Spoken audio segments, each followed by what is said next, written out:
On February 21st, 2020, a worried Zarina went to the Kolkata Park Street police station. I need to file a missing complaint report. My husband went to buy medicine yesterday and never came back. Zarina produced Ahmed Ali's Aadhaar card and passport to verify his credentials to the police officer. More than a month passed, but there was no sign of her husband until she saw a newspaper report. Bangladesh captures murderer of Mujibur Rahman. It was then she learned that her husband Ahmed Ali was actually Captain Abdul Majid and the prime accused in the plot to assassinate the country's founder, father of the nation, Sheikh Mujibur Rahman. The story starts 50 years ago. After the formation of Bangladesh, left-wing insurgents waged a brutal war against the Mujibur Rahman government. Panicked, on June 14, 1975, Mujib imposed emergency, abolished all other political parties and took away the press's freedom. Incidentally, just 10 days later, Indira Gandhi did the same in India. But back to Bangladesh. Soon after the declaration, at Major Syed Farooq Rahman's wedding anniversary party at his home, a bunch of 7 like-minded army majors got together and hatched a devious plan that would forever change the fate of an entire nation. Bangladesh can't carry on like this. We will be destroyed. Something must be done. As they had planned, Majid took out weapons from the Bengal Lancers armory. Then in the early hours of August 15, 1975, the 7 conspirators, along with a few army captains and Risaldars of the Bengal Lancers regiment, gathered and divided themselves into 4 groups.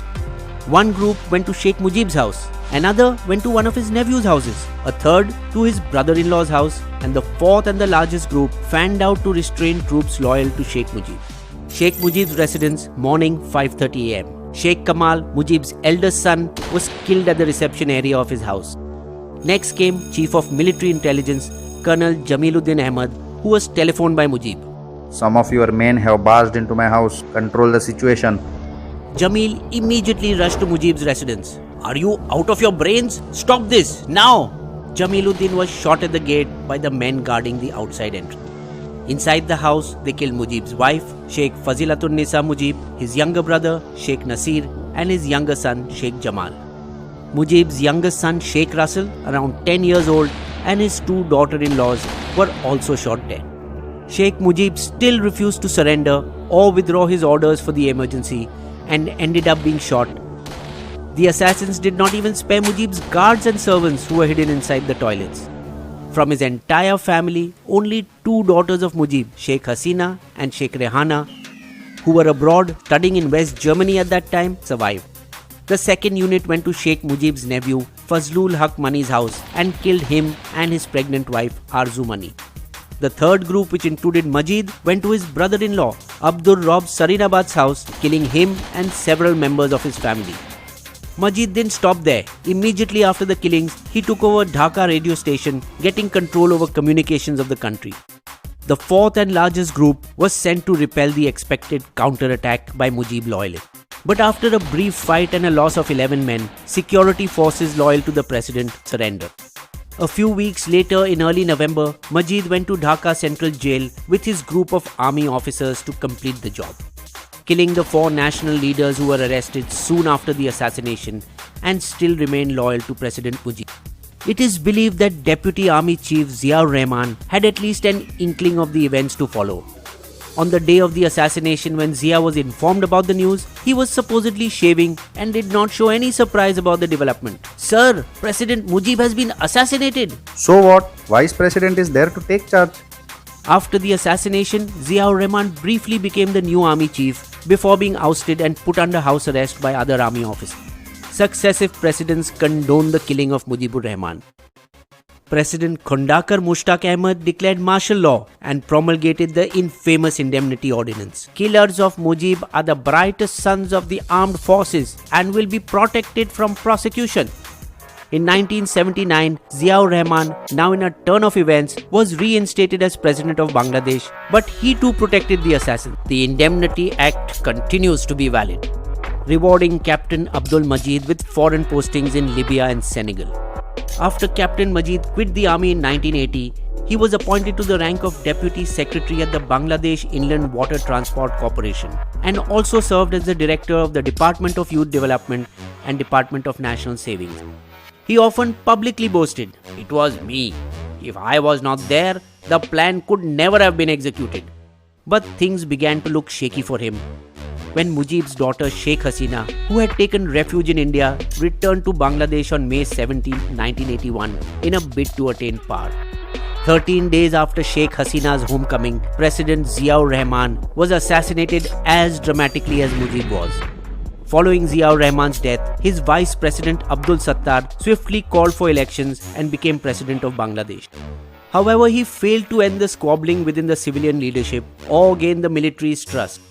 In these unstable conditions, Hussein Muhammad Irshad, who was the military general then, seized this opportunity and ousted the president with a disciplined, bloodless military coup. After becoming president, Irshad continued Ziaur's policy of immunity to the assassin.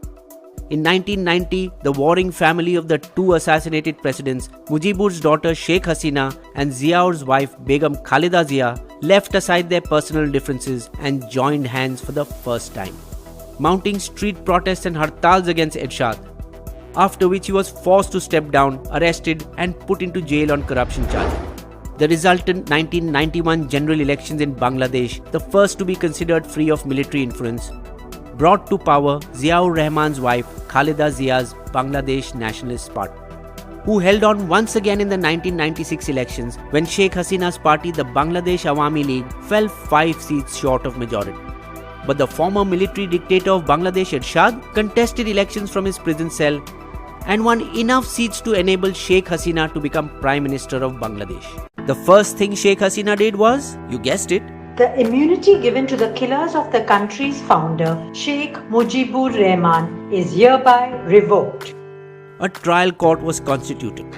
While the police searched for Captain Majid high and low in Bangladesh, before the trial even began, sensing the danger, he had illegally sneaked into India, where he began to work as a teacher in a madrasa, living a pious, nondescript life at Bedford Street, Kolkata as Ahmad Ali.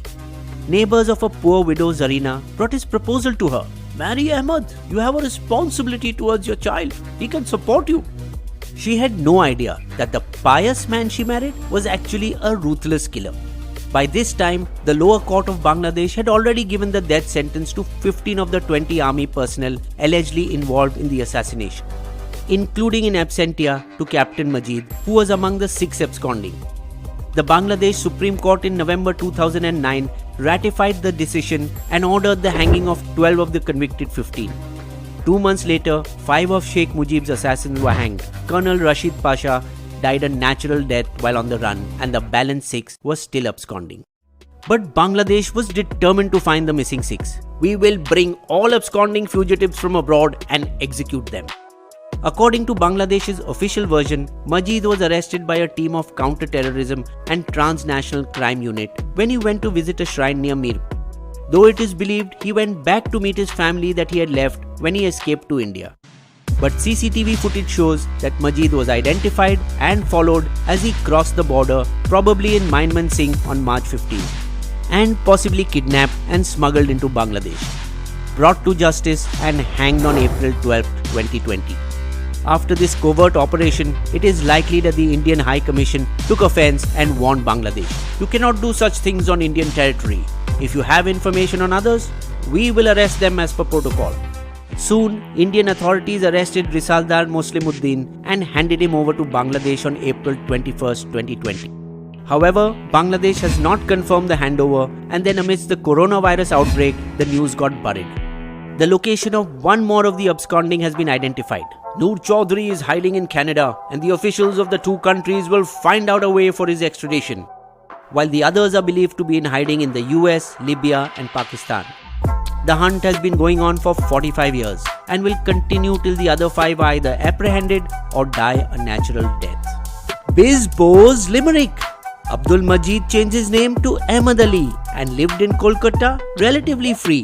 But the deadly assassin eventually paid for his sin. Just goes to show you can run, but you can never flee.